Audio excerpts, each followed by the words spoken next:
सीतारमण जिनको कि अभी इस बजट के पहले तक वसूलीताई कहा जा रहा था, वो अगर इस सरकार में सबसे ज्यादा लोग किसी मंत्री से नाराज थे, खास करके मिडिल क्लास, तो निर्मला सीतारमण थी। एक बजट ने कैसे पूरी इमेजरी चेंज कर दी है, जरा कुछ मीम्स के जरिए देखिए आज सोशल मीडिया पे क्या चल रहा है। देखिए निर्मला ताई, जरा एक एक करके दिखाइए, थोड़ा स्टे दीजिएगा कि निर्मला ताई आपने एकदम गेम बदल दिया। माई अपॉलॉजीज। अब देखिए यहां एक बच्चा जो है उनको लक्ष्मी कहा जा रहा है, कहा जा रहा है कि वसूली ताई से लक्ष्मी माता हो गई। बस एक बजट में कुछ और तस्वीरें दिखाइए। इसी ढंग से बहुत सारे इंटरेस्टिंग मीम्स जो हैं वो आजकल सोशल मीडिया पे चल रहे हैं। जरा ये देखिए, ये कहा जा रहा है कि ये बहुत मजेदार है, ये कह रहे हैं कि ये वो लोग हैं जो no income tax up to 12 lakh और my friend with 13.5 lakh package. इनके चेहरे उतरे हुए हैं कि भाई 12 लाख वाले तो फ्री हैं, लेकिन 13.5 लाख वालों को 75,000 देना पड़ेगा, जो भी उनका टैक्स वो बनता है। जरा ये देखिए, तो इस तरह से बहुत रोचक चीजें चल रही है। इसको ये चलाते रहेंगे हम लोग बैकड्रॉप में, लेकिन जरा रंजीत जी, मैं इस पे ना एक बात जोड़ना चाहती हूँ। मैं निर्मला जी से मेरा सौभाग्य रहा कि आज से नहीं, मैं LSR में 5 साल मैंने पढ़ाया दिल्ली यूनिवर्सिटी में। हम लोगों ने एक सेमिनार किया था जहां बहुत ही इंस्पायरिंग उन्होंने बात करी कि कोई भी अगर बिल आए या कोई भी पॉलिसी आए, क्या हम उसका जेंडर ऑडिट या गिलोटीन करते हैं। तो आप एक उनका स्वरूप देखते हैं जहां बहुत सारी उनकी जो परिस्थितियां हैं वो ये हैं कि उनको कड़े डिसीजन भी लेने हैं।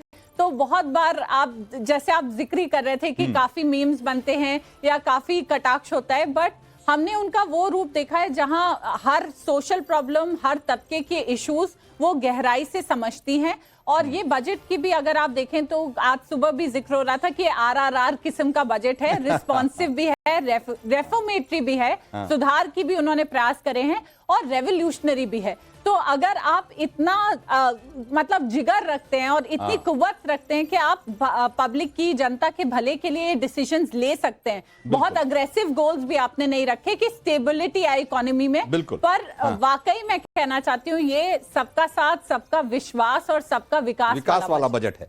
अब एक इसी में एक तबका है किसानों का भी, और किसानों की भी मांगे बजट दर बजट, कभी वो मांगों का सिलसिला खत्म नहीं होता और उनकी भी समस्याएं कभी खत्म नहीं होती। क्या इस बजट में किसानों के बारे में ख्याल किया गया है? क्या जो बड़े ऐलान है, जरा एक नजर में देख लेते हैं, फिर समझने की कोशिश करेंगे कि कृषि क्षेत्र को इसमें कितना फायदा हो सकता है। कि सबसे बड़ी जो बात कही गई है कि किसान क्रेडिट कार्ड की जो लिमिट है वो 3 लाख से बढ़ा करके 5 लाख कर दी गई है, जो कि एक बड़ा जंप है। और इससे कहा जा रहा है कि करीब 7.5 करोड़ किसानों को फायदा होगा। तो निश्चित रूप से किसान क्रेडिट कार्ड धारकों की बहुत बड़ी संख्या है देश में, और अगर उनकी लिमिट बढ़ाई जाती है तो उसका सीधा फायदा मिलता है, क्योंकि इसमें रियायती दर पर आपको ऋण मिल जाता है, कर्ज मिल जाता है। दूसरा, पीएम ने जो है धन्य धान्य कृषि योजना शुरू होगी, और उन्होंने कहा है कि ये 100 जिलों में इसका फायदा होगा। इसके अलावा जरा आगे दिखाइए और क्या क्या चीजें हैं। डेयरी और मछली पालन के लिए 5 लाख रुपए तक का लोन आसानी से मिल पाएगा। इसके अलावा बिहार के किसानों के लिए एक मखाना बोर्ड बनाने की बात कही गई है, खास करके मिथिलांचल के इलाके में जहां पर मखाना की खेती होती है, तो वहां पर उन किसानों को इसका बड़ा फायदा होगा। और असम के नामरूप में नया यूरिया प्लांट, पिछले दिनों यूरिया की कमी से इस देश में बहुत हाहाकार मचा रहा है, और उसमें कहा जा रहा है कि ये 12.7 लाख मीट्रिक टन की क्षमता वाला ये यूरिया का प्लांट होगा। तो इस तरीके से किसानों की जो समस्याएं हैं और उनके सामने जो चैलेंजेज है उसको भी एड्रेस करने की कोशिश की गई है। क्या आपको लगता है कि और किसानों के लिए किए जाने की जरूरत है? देखिए, इस वक्त जो माहौल था वो ये है कि क्या हम समझें, मैं एक एग्रीकल्चर और फार्मर बैकग्राउंड पर पृष्ठभूमि से आती हूँ। हमारी माँ का गांव है आगरा से 80 किलोमीटर दूर। तो एक तो ये है कि अब आजकल के जो बच्चे थे जो किसानी करते थे या खेती करते थे, वो या तो बड़े एक्वापोनिक या हाइड्रोपोनिक बहुत बड़े स्तर पे किसानी कर रहे हैं, पर जो लेबर थे, उस पे काम करने वाले मजदूर थे, वो काफी प्रेफर करते हैं कि वो शहरों में नौकरी करें या वो पढ़ के अपने लिए और दूसरे नए आयाम ढूंढे। तो ये जितने इंटरवेंशंस या जितने आपने दखल देखे, जितनी स्कीम्स देखी, वो इस तरीके से नियोजित की गई कि क्या आपको एक्सेस टू क्रेडिट आसानी से मिल रहा है, क्या आप लोन और आसानी से ले सकते हैं, क्या फार्मर एमएसएमई और एंटरप्रेन्योर बन सकता है।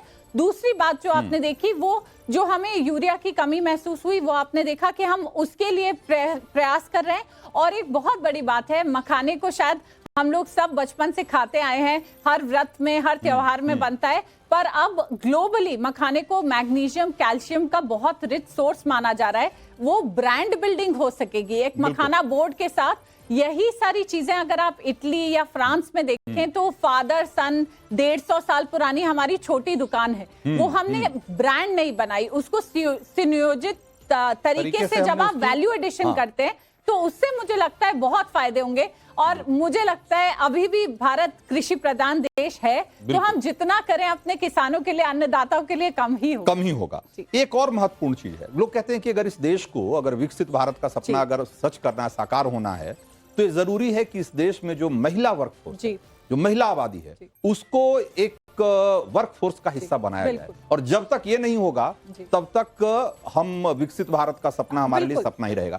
महिलाओं के लिए इस बजट में क्या है, जरा एक बार देखिए। इसमें खास तौर से SC ST की महिलाओं के लिए और MSME में जो काम करना चाहती हैं, सेक्टर में काम कर रही हैं, उनके लिए टर्म लोन की योजना शुरू की गई है। और इसमें कहा जा रहा है कि 2 करोड़ रुपए तक का टर्म लोन दिया जाएगा, जो कि मुझे लगता है कि किसी भी स्टार्टअप के लिए या MSME टाइप का कोई उद्योग शुरू करने के लिए एक अच्छी पर्याप्त राशि होती है। अगर पहली बार अगर कोई महिला उद्यमी बन रही है तो उनको 2 करोड़, और पहली बार में अगर 2 करोड़ का लोन मिल रहा है, 2 करोड़ तक का, तो मुझे लगता है कि एक बहुत अच्छी शुरुआत इसको कही जाएगी। और SC ST के वर्ग की महिलाओं को इसमें खास तवज्जो दी जाएगी। उसके अलावा 5 साल के लिए ये जो टर्म लोन होगा, और इससे 5 लाख महिलाओं को फायदा पहुंचाने का एक लक्ष्य रखा गया है। इसके अलावा और क्या है, जरा दिखाइए महिलाओं के लिए इसमें और क्या क्या किया गया है। तो सक्षम आंगनबाड़ी और पोषण 2.0 स्कीम की शुरुआत होगी, और जो कि महिलाओं और बच्चों दोनों की सेहत और उनके बेहतरी के लिए जरूरी है। महिलाओं को वित्तीय सहायता, प्रशिक्षण और मेंटरशिप के जरिए आत्मनिर्भर बनाने की कोशिश की जाएगी। तो एक तो हुआ कि भाई महिलाओं को आप सीधे सीधे कामकाजी महिलाओं के तौर पे आप वर्कफोर्स में कि उनको शामिल करें। और दूसरा है कि जो जहां हैं वहां किस तरीके से उद्यमिता के जरिए, अपने एंटरप्रेन्योरशिप के जरिए या कुछ खास तरह की ट्रेनिंग के जरिए एक प्रोडक्टिव उसमें आ जाएं, है ना। इस पर काम करना जरूरी है। क्या लगता है कि महिलाओं को आत्मनिर्भर बनाने, सक्षम बनाने और एक तरीके से उनके एम्पावरमेंट के लिए इस बजट में ठीक ठाक आपको प्रावधान दिखाई देते हैं? बिल्कुल रंजीत जी, देखिए ये जो मुद्दा है वो मेरे दिल के बहुत करीब है। एज अ वुमेन लीडर और स्पेशली टेक्नोलॉजी स्पेस से हम आते हैं, तो चाहे वो स्टेम एजुकेशन हो, हमें ज्यादा महिलाएं चाहिए हर क्षेत्र में। और अगर हमारा अब $6.3 ट्रिलियन इकोनॉमी का गोल है, जिसको $5 ट्रिलियन इकोनॉमी से माननीय प्रधानमंत्री जी ने रिवाइज किया, अगर आप आधे वर्ग को या आधे तबके को आप बाहर रखेंगे तो वो